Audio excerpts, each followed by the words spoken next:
teacher volunteer who has actually obliged to help with my clinical observation assignment. And I'll be doing the pre-conferencing with her right now before we get into actually observing the lesson. Good day, Miss Smith. Nice that you volunteered. Thank you very much for volunteering to do this for me. Good day, Ms. Barron. Thanks for having me. Alright. What grade level are you going to be teaching? Grade 8. Subject area? Social studies. The topic that you'll be doing? Migration. We're looking at migration, the reason for migration, and really its impact on the society. Okay. Just before I come to observe you teach this lesson, there are a few things that I'd like to find out about class and the content that you're about to deliver. Can you tell me about the students in the class, including those with, if there are any, special needs?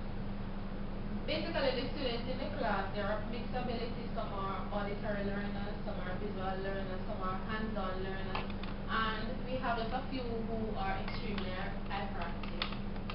Hyperactive students. Yes. What do you normally do with these hyperactive students? And once they are engaged, constantly giving them activities, then you are able to control them. Okay. Would you say majority of the students who are hyperactive are boys or they're girls? Maybe of the 45 of them, maybe about 2. Right now. You say you're going to be teaching migration, more so the impact. Now, what are the goals for that lesson? What do you hope to achieve and what do you want the students to learn? Initially, we want to really identify the whole concept of the movement of persons, what really causes persons to move, and the impact it has on the society. Okay. And that's basically what you want the students to learn? Yes. Okay. Now, do you think that these goals are suitable for the students? Most definitely. For one, they are a part of their present syllabus, and 2, they are a part of the society, and as a society we need to understand really the impact of migration on the society. Right, and social studies is all about teaching for life. Yes. Not just for exams. Now, how do you think these goals support the school's curriculum? The school curriculum in that grade 8 migration is really a foundation for their external exams in grade 11, more so their CSEC exam. This is not just for exam, but as I said before, preparation for life. Now, do you think these goals they relate to the broader curriculum goals in the discipline or in other disciplines in the school? Most definitely, because social studies is very wide, and social studies really deal with individuals, how they relate to each other and how they relate to their environment. And in understanding movement of persons, then they are able to understand how this movement of persons affect them as an individual, their community members, as well as how it impacts on their present environment, whether physically or otherwise. Okay, you said physical and social. Yes. Impact. Alright. Now, how do you plan to get all of these students engaged in the lesson? What will you do? And what will your students do? And we are thinking about those hyperactive ones. What are you going to have them doing? Majority of the lesson is going to be based on discussion, and we're going to be having large group discussion as well as small group discussion. The small group discussion will form the kind of basis or the fundamental to move into the large group discussions. When you say small, how small is that group? Maybe about 2, 3. Okay. Because we have to bear in mind that if these groups are too big, they'll tend to get rowdy. Or some people might not end up doing anything. Alright. Do you normally experience any difficulties with these students in this area? Most definitely. Usually when you put students in groups to work, they tend to deviate from the set task.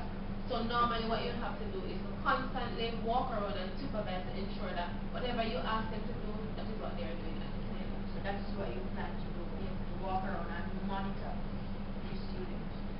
Alright. What instructional materials will you use? They'll be using their textbook, worksheet, PowerPoint. They will be viewing PowerPoint presentation, as well as they'll be engaged in watching videos to show the effects of migration.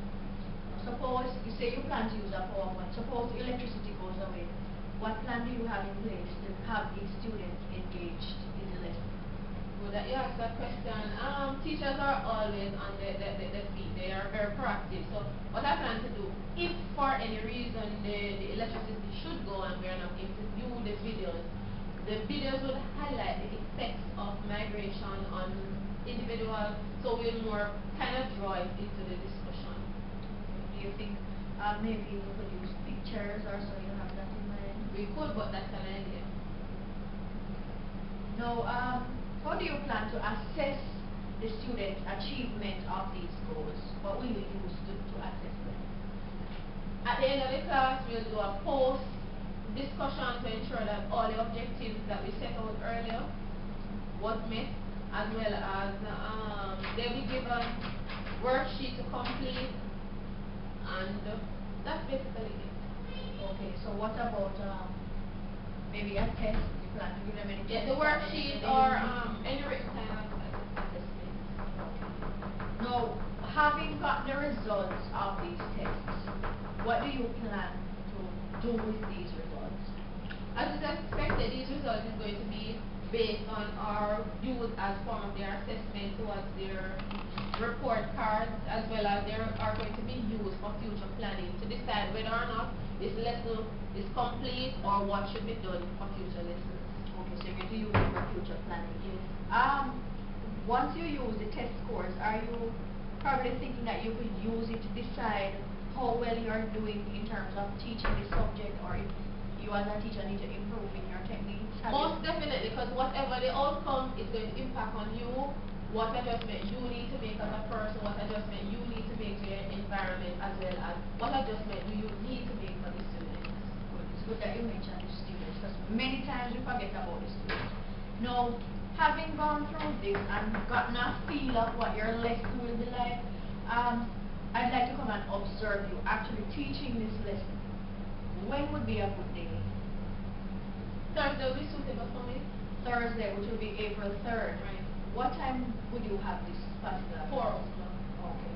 Now, when I come to observe you, I want to zero in on a few things. Since you mentioned so much about the content area and your skill as a teacher, I want to be able to observe you actually teaching this lesson.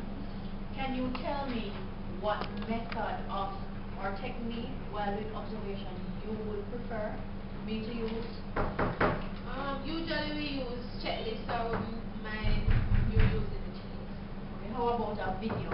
Can I video you actually doing the lesson? Sure. Alright then. I certainly look forward to coming and see you teach this lesson. It sounds interesting so far. And so far you sound really prepared to deliver this lesson. Thank you very much, Ms. Smith. And I'll see you on Thursday at 4 o'clock. Yes, thanks for having me. How many of you live in Hanover now? Hanover, Westmoreland? So some persons in both places? Yes, Miss. You live in Westmoreland. Anybody in St. James? Just one. Alright, so majority of us, we are living in St. James, sorry, not St. James, Hanover or Westmoreland. Now, having finished high school, assess whether or not you are going to be remaining where you are living now. No, miss. No, somebody say no. Maybe. No. No, miss. Alright, this is how we're going to work. Yes, Marcy. Why you're not going to be staying where you're living now?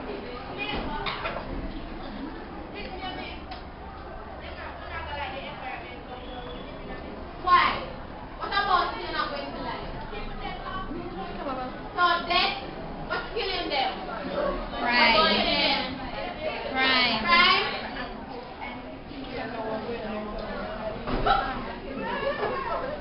Samani, what are you eating? Yes, Jason. Where? And why? We're going to go and why?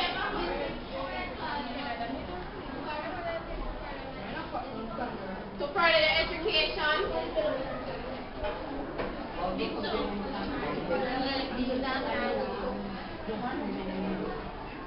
Who else said I'm going to get Sonia?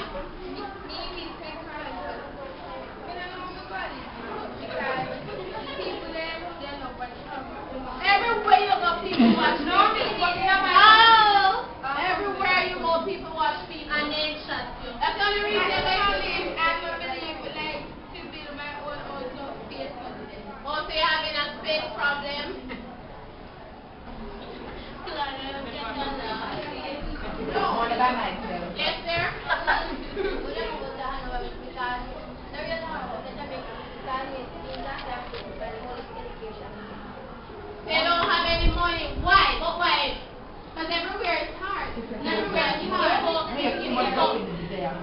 Yes, now, but if you go over to the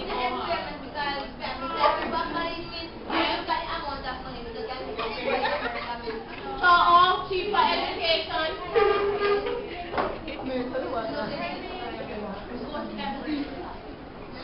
Anybody else is going to move yet?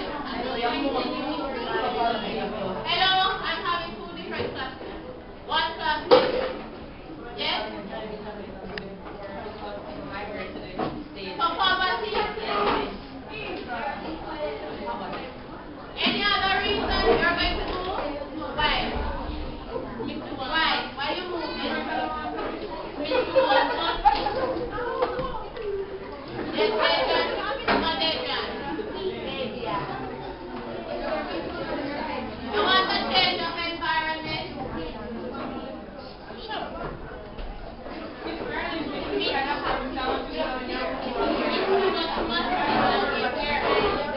Alright. Now, as the topic states, we're going to be looking at migration today. Just before we get into the whole matter, I'm going to ask you to come up with a definition for migration. How you're going to be doing this? You're going to be talking to the person that is closest to you. You're going to work in pairs. And you're going to come up with a proper definition for migration.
Very good. Anybody else with a different definition?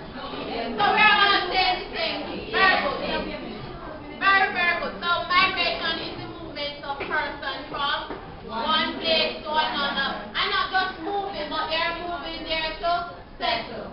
It's not that you go there today and you move tomorrow. You're not really migrating. That's just traveling. No, you don't have to rest. Modes of transportation. Some use donkeys, some bicycles, some cars, and that's on the land. As it relates to land again, airplane. If you're migrating by water, it could be by boat or ship. Now there are two types of migration. Two types. Internal and external migration. Now, can somebody tell me the difference between the two? Yes, Adrian. External migration is like moving from one country to another, and internal migration is like moving from, like you live in Hanoi and you go to Century. Very good. Now, as it says here, external migration is when persons are going to go outside of the country, and that's the time it's going to impact the population of Jamaica. Now, if I should move from Kingston to come to Hanover, would that impact the population of Jamaica? No. No, because I'm still in Jamaica. So it's external migration that impacts on the population of the country. Then internal migration is migration that is done within one country. Now, there are different types of internal migration.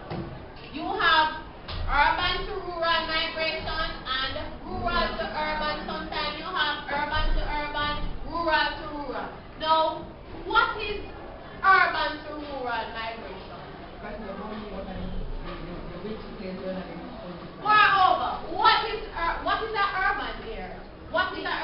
Yes, there? It's like when you live like function somewhere, you have more experience. So the urban areas are the large towns, right? And the rural areas are the small areas. The same place we often refer to as country. Yes.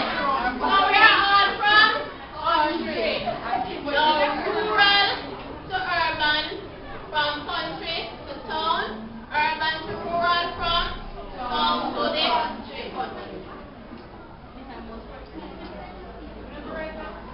Now as we look at external migration.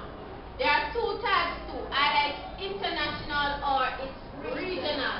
Now the international migration would speak of moving out of our little Caribbean area here and going to other continents right around. That's the international migration. And then the regional, we are migrating within our own little region, the Caribbean.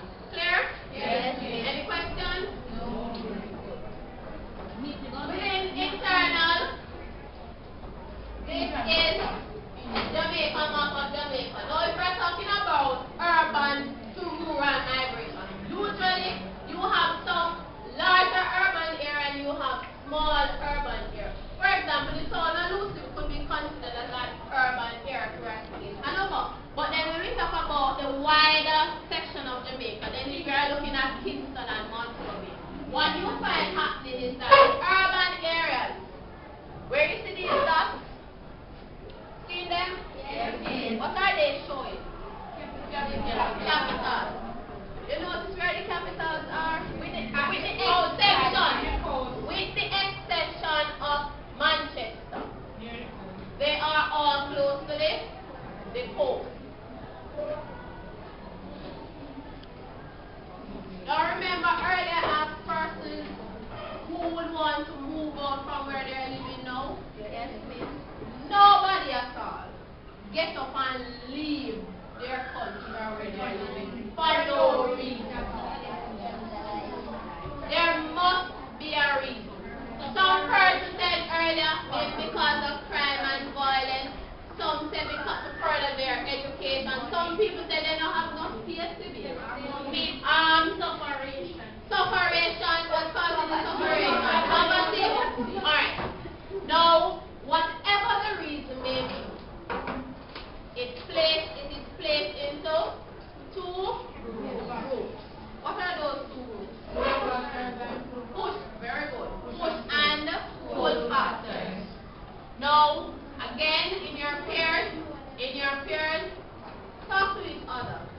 What is push factor versus what is pull factor?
that you're not even thinking about moving from Hanover to Montego Bay. But either way, the push factors, somebody have different opinion, yes,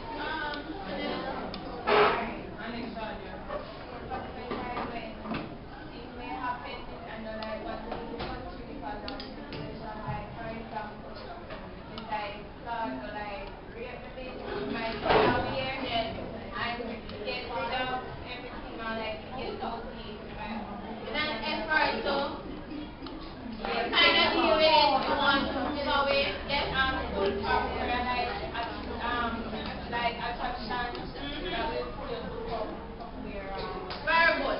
If you're going to speak, it must be that you're saying something different from what others have said. Alright, so we can move on.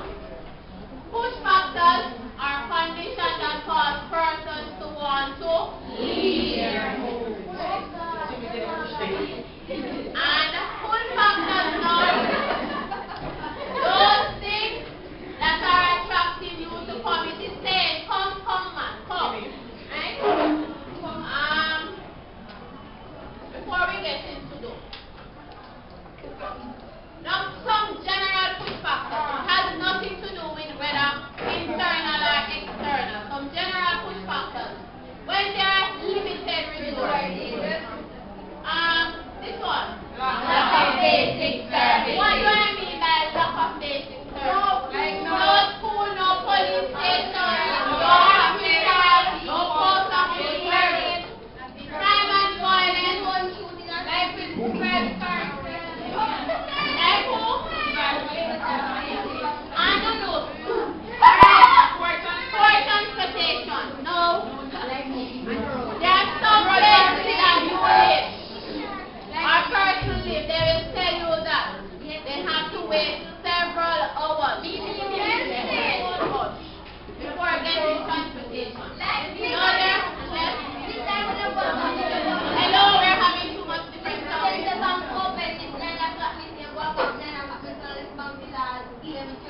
What would cause that? Person demanding that put them all in a jet and not enough sellers. Not enough sellers, okay, good. No, there's times too when persons move away from where they're living because there's no job there. Distress, wars. Sometimes the area is just too overcrowded, as was mentioned by Claudia, that there's no space. Religious persecution, maybe that would not be our case in Jamaica, but there are some places in the world that persons are not able to live and worship freely. Natural disasters, especially when there's a volcano, persons have to, or you have flood. When there's no water or full factors. Available of water and telephone. Yes. Better education and training. So here, what do I mean by better education and training? Yes, Jody?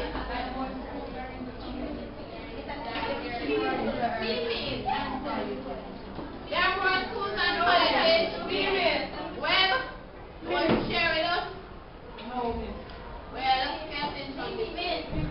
Yes, the prep school them names. The prep school them, what about them? Missy to the teacher, they are well trained. They're saying the public school don't have well trained teachers. So what are you saying? What are you saying?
Please pay attention.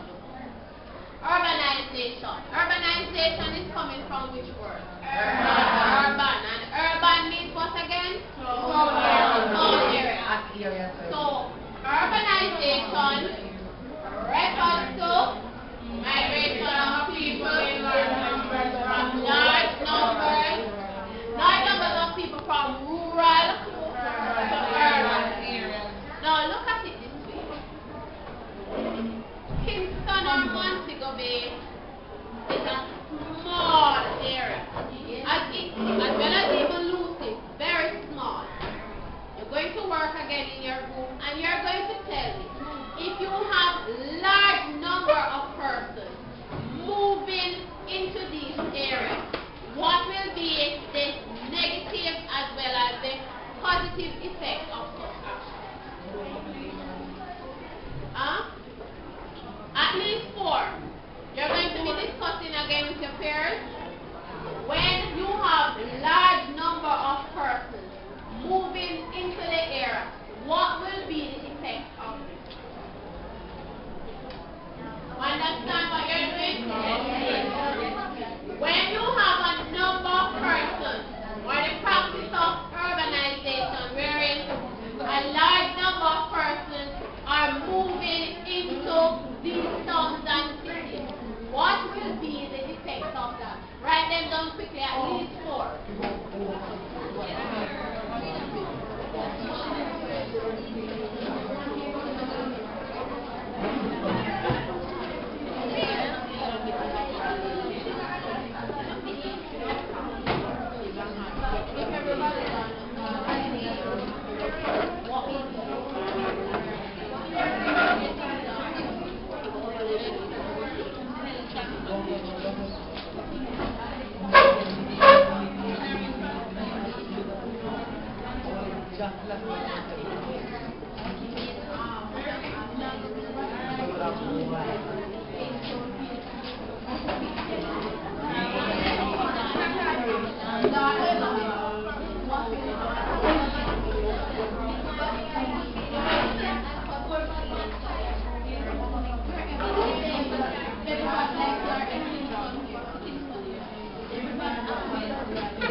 Where? Quiet now, dear. What about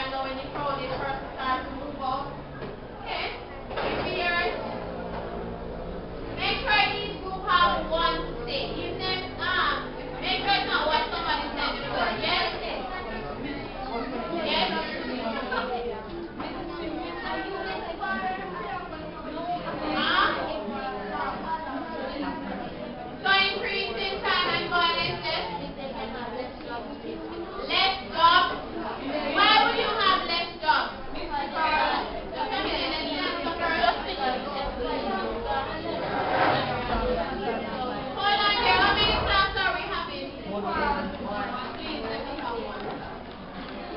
Yes, Andrew?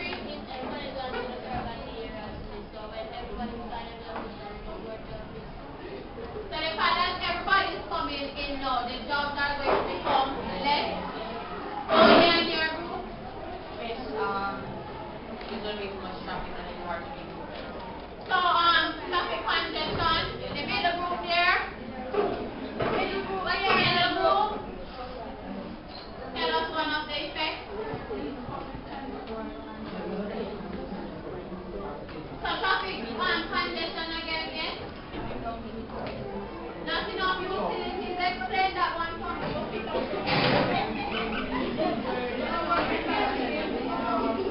Hello, let us listen, please. Just a minute. Ebola.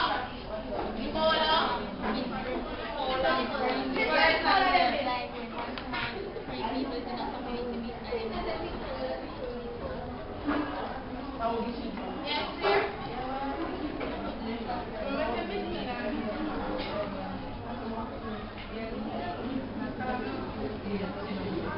Oh, so it's not utility.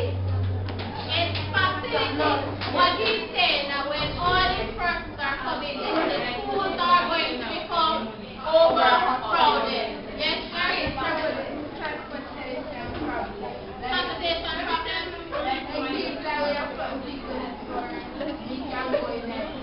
Say what?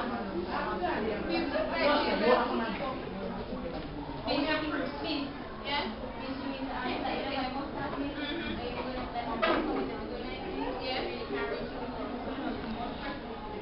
Because there are too many persons. Okay, very good. I didn't hear anything from over this side. They have exhausted all your points. What about from the back? There will be less people in workplaces. Less persons in the workplace in the rural area. Very good. Is there any other that was not mentioned before? Anybody have any other point that was not mentioned before? No? Good count. Alright.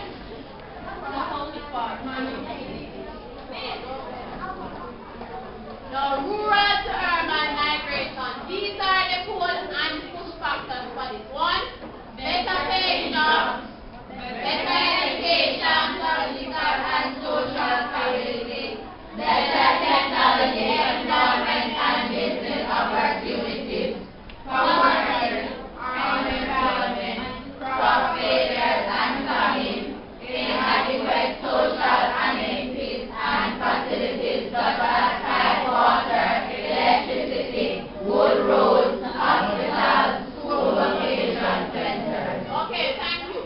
So this is what is happening in the rural area versus what is happening in the urban area. Sorry, I made a mistake. Urban, what is happening in the urban area, and this is what is happening in the rural area.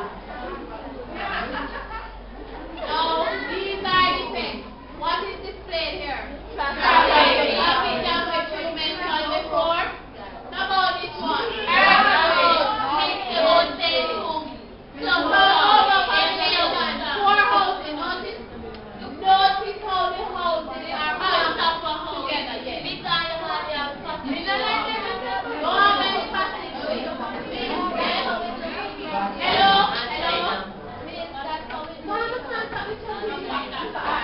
Be quiet. Yes, sir? Go ahead, Jason.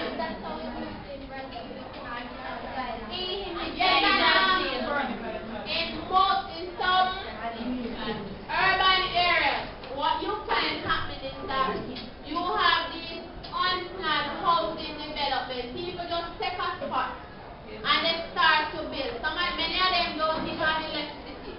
Neither light, neither electricity, no water, yet you find keeping. In our Jamaica situation, we call these places shanty towns or ghetto. Projects, the project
be a decline in agriculture. What? Decline in agriculture. Yes, no. Nobody wants to plant. Why nobody wants to plant? Mixture, the length of God and drought God. There won't be anybody to plant, but everybody wants to do something. There's not enough land space to plant. Alright.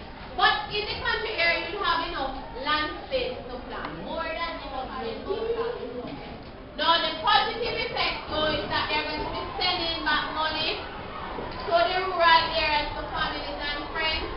You're going to have lower levels of crime and violence in the rural area, less traffic congestion, as well as less pollution in the air.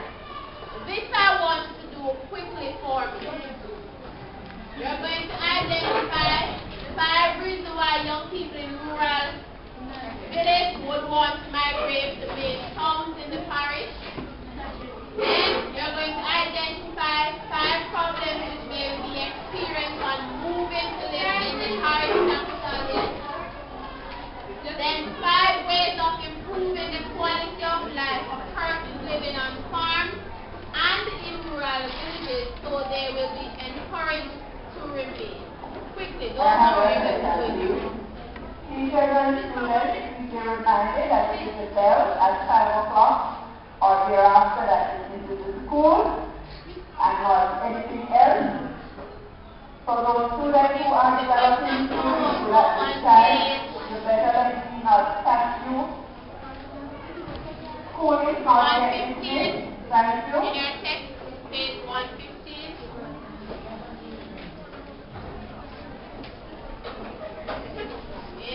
Section 2, 115, A, B, C.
What would they do in their rural area? They invent a school, provide colleges and hospitals, upgrade the clinics, upgrade the clinics, post office, and develop more hotels so persons get more jobs. Alright.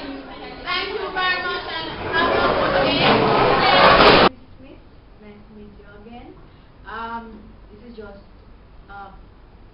feedback to the lesson that I observed yesterday. How are you?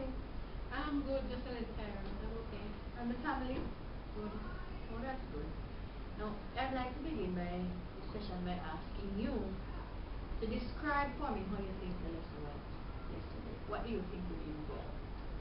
Overall, I believe the lesson was a good one in that the objectives that were set, most of them, if not all, were met. The environment was very conducive to learning. The topic that I did, I was comfortable in delivering. Students were well engaged in the lesson, and more so, students learned the concepts that I presented. Very good. Now, I also saw some positives coming out of your lesson, and I'd just like to highlight to you what I saw that you did very well. Now, for one, the classroom was very neat and clean. Even though it was, you had a lot of students and limited space with which to work, it was clean. And you really set the tone for learning to take place. I also like the fact your questioning technique, you use that effectively. It shows that you know your content, and I like that you walked around the classroom to monitor what the students were doing. As soon as you gave them something to do, you were there to see that they were actually doing that. And I realized that you know your students. Those who talk a lot and those who were unresponsive, because I heard you calling them by name whenever they did anything that was out of the way. I saw that you made good use of the available technology. You used a PowerPoint presentation and pictures to concretize the points that you made. I remember in the pre-conference you said that you would have used videos, but I noticed how innovative you were. It seemed that you were having a little trouble. Yes, I had a little challenge in getting the speakers to use for the video, and they were being used by another class. Okay. And they really needed it more than I did. And you must be commended for that because it shows innovativeness. You could think on the spot to do something else. No, you assessed the students' comprehension of the topic, because I noticed at the end you actually gave them something to do and they were able to tell you. They were able to tell you what it is that they were doing. Right? No, you used the direct instruction technique coupled with group work, in terms that you put them in pairs for discussion. And that is commendable because no one method can teach a class of students with mixed abilities, and that was good. Your students were actively engaged in their own learning, and this was obvious from the fact that about 90% of them participated actively. You reasoned with the students on their own level. I saw that. And that demonstrated some amount of flexibility on your part and responsiveness to how the students actually learn. I even took note of that one student who decided to tell you the story about how the house got burnt down with the children. And you actually listened and then you took back the lesson to where it should be. And the feedback that you gave to them was good. Every time they answered and they said something that was correct, you actually commended them. Good, you kept saying good. I noticed too that you tried to curb the behaviors of the students who were actually somewhat out of line sometimes by calling specific names. And also when the students gave their answers, I noticed you were right there with them. If they weren't so correct, you tried to modify their answers to make it right, and that was very good. No, I just want to point out to you that you need not feel discouraged that they were a little talkative, because that is what happens when students are put in groups. It shows that active learning is taking place, and you are to be commended because those were the strong points or what you did well in executing the lesson. Now, having said that, What do you think did not go so well? For one, there's a few students who were not actively involved as I would have wanted them to. Two of them were feeling ill, and some others, because there are three very talkative students in previous lessons or previous classes, I would have separated them. On that particular day, slipped me, I didn't get a chance to, and that is why that group in the front area, they were a little rowdy and very, very destructive at times. The next thing too is aspect of the lesson, too much time was placed there, and the area that needed more emphasis, we didn't have sufficient time. So one of my problems was time management. Is there anything else that you think you could have done differently? Differently, not right now. I can't think of anything. Well, there are a few things, and believe me, it's just a few things that I saw did not go so well. For one, you didn't highlight positive effects of urbanization. And like you just said a while ago, you didn't get the time to spend on that area, because one of the positive effects is that when people move to the urban area, there's a ready supply of skilled labor. Can I say something? Sure. There is another lesson that I did this morning, because I have it 2 times for the week, and that was the first lesson. We did another lesson to back up, and all of that came out in the next lesson, because I realized that time again, I didn't manage my time very well. Spent too much time on the factors and the things. Okay.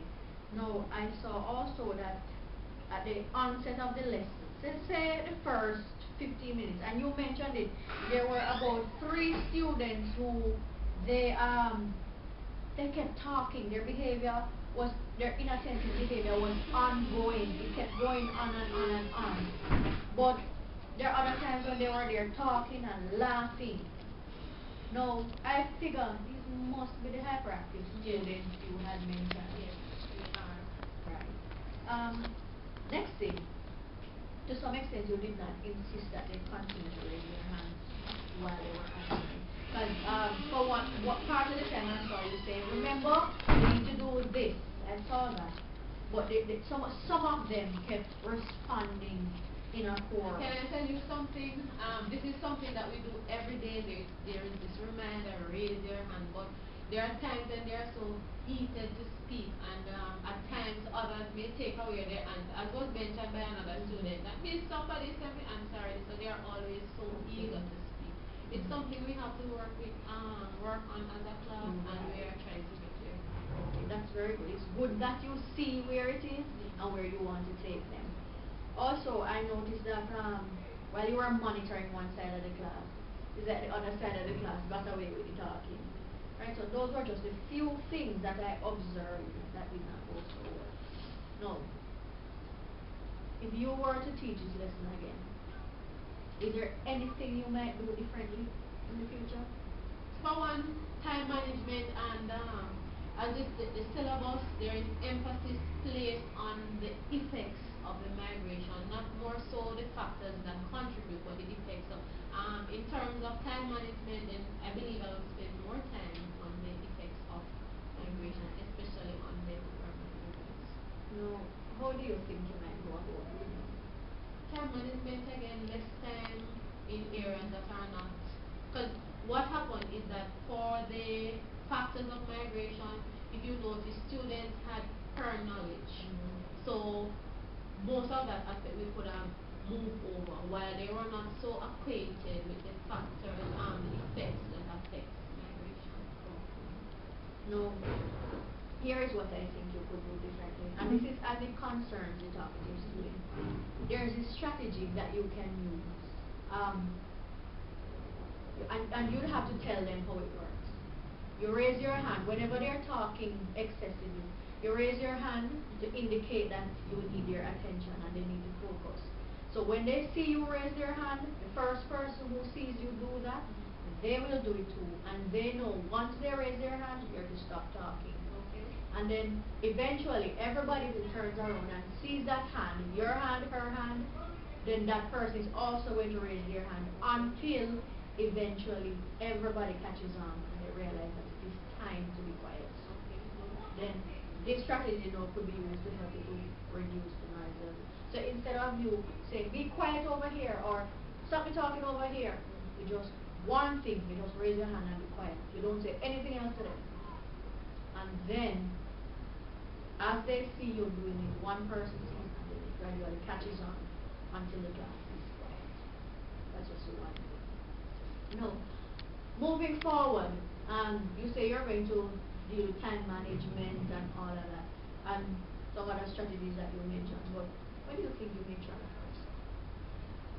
I have been working on kind of getting them to be quiet, but as is noticed, whenever there is group work, it's going to contribute to that. So I'm not sure in terms of getting them to work more productively in the groups, how effective that's going to be. But definitely, because what happened, the talking and the chattering, as well as them being not fully focused on the task at hand, is going to distract from the amount of information that they take from the lesson.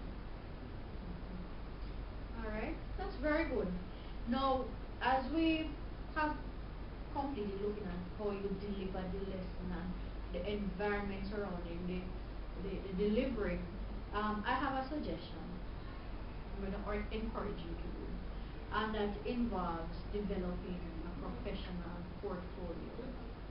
Now, just like how you would give the students a portfolio that would entail pieces of work that they have done, as a professional, and when it comes on to doing your summative evaluation or even the formative evaluation throughout the term, you can have your portfolio as a backup. So instead of just seeing your lesson and watching you teach, then you could have a collection of things that you have done. You understand? Yes. So when you develop this professional portfolio, there are some artifacts that you can put in there. For example, say this very video that we did yesterday, you could have that as a sample in your portfolio. You could also have samples on the students' work that they have done. Additionally, you could have summaries of your students' performance.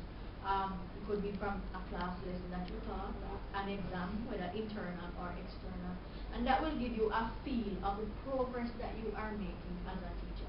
So when a supervisor comes to evaluate you, it's more than just seeing your lesson. Because you know, sometimes for that one class that they get to see, something happens. The lesson is thrown out, you don't perform so well, the students did not behave so well. But if you have a collection of all of these guidance, it will speak to your professional development over a period of time. Additionally, what you can add to your portfolio is a copy of all your accomplishments, all the things that you have done. Say, even prior to coming into the teaching profession, those are the workshops that you go to and you've gotten a certificate to say you have participated, a commendation that you've gotten for a particular task you've done in the school. All of these can be combined in a professional portfolio. And it will speak volumes to your actual evaluation as a teacher. Now, it will also give you a broader picture of who you are. Because as you realize, and you realize from the shortcomings of the lesson, that the lesson does not define the kind of teacher you are. Right? So that's just a suggestion for the future. Now, this is the observation checklist that you recommended that I use, and as you notice, and we spoke about these. Yes. How you delivered the content, the environment that you created for the students to learn in, as well as how you delivered the lesson was excellent. You know, just you got top scores for that one. Now there were some areas that, coming to what you teach, I would not have seen those, so you know, my recording, not observed. So I wouldn't see you communicating with the family members, especially for those children whose parents you might have called in to speak. So I would not see that.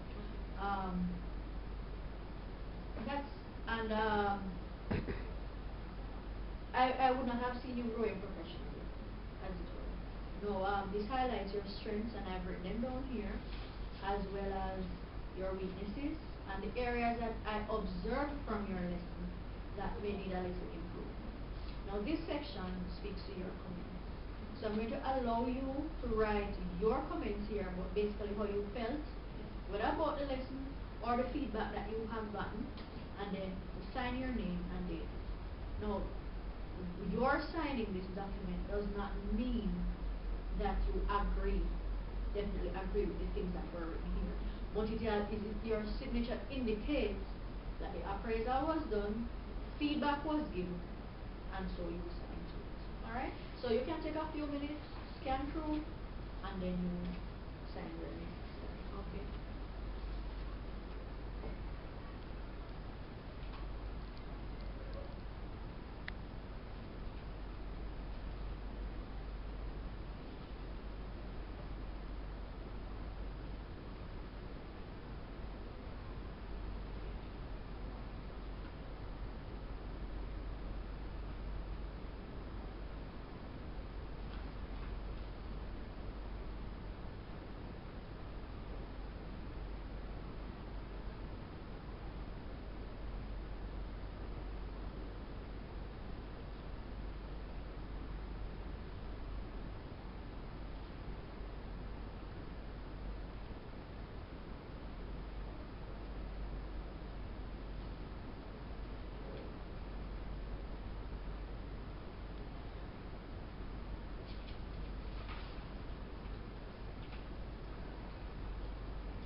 Please don't be afraid to indicate whether you believe adequate feedback was given or not given.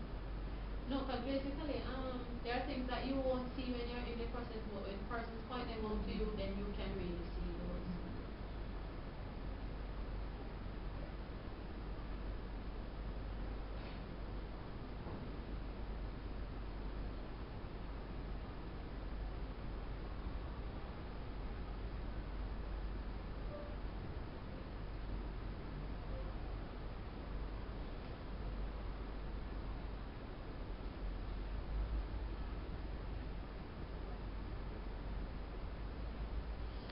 Okay. Alright, let me just sign it here to show that the actual process was complete.